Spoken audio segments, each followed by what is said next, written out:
बिस्मिल्लाहिर्रहमानिर्रहीम। अस्सलाम वालेकुम माय यूट्यूब फैमिली, कैसे हैं आप? उम्मीद करती हूँ खुशबाश होंगे, हंसते बसते होंगे और मेरे व्लॉग्स देखते रहेंगे। और मेरी दुआ यही है, खुशबाश रहें, हंसते बसते रहें और अपने घरों में फलते फूलते रहें। मैं बना रही हूँ ब्रेकफ़ास्ट। तो ये संडे का ब्रेकफ़ास्ट है और मैंने अपने व्यूअर्स के साथ शेयर करना है। तो ये बन रहे हैं पराठे। गैस बहुत स्लो थी, बड़ी मुश्किल से हमारे पराठे बने थे। और साथ बन रही है चाय। गर्मियाँ या सर्दी, मेरे घर में तो चाय ज़रूर चलती है ना। चाय के बगैर तो ब्रेकफ़ास्ट कंप्लीट ही नहीं होता, जो मर्ज़ी हो जाए। तो ये बन गया चाय। देखिए कितनी मज़े की चाय बनी है और उसका कितना खूबसूरत कलर आ गया। और इसके साथ मैं बनाऊंगी ओट। ये तो हम नॉर्मल जो लोग हैं उनका ब्रेकफ़ास्ट है। और इसके साथ ठंडा शंडा लेना चाहें वो ले लें, बाकी आप लोग जो पसंद करते हैं। लेकिन जो आपके पेशेंट है, खुदा न खास्ता घर में कोई बीमार है, तो किसी को खून की कमी है, कोई बच्चा कमज़ोर है और कोई, वो भी मैं आप लोगों से एक टिप, एक छोटी सी रेसिपी शेयर करने लगी हूँ।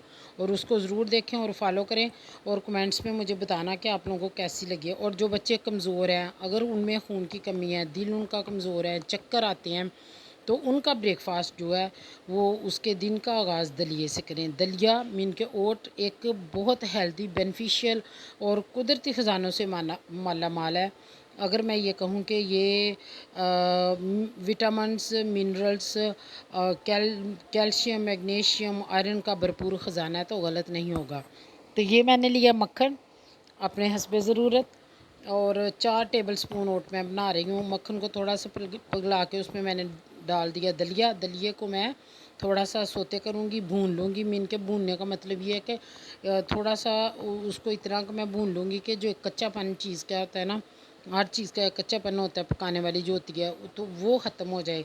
जब तक उसकी रस स्मेल ख़त्म ना हो तो फिर वो उस चीज़ का फ्लेवर उठ के नहीं आता, उसका मज़ा नहीं आता। इसलिए ये मैं ज़रूर कोई चीज़ जो इस तरह की होती है उसको ज़रूर थोड़ा सा भून लें और उसकी रस स्मेल ख़त्म कर लें।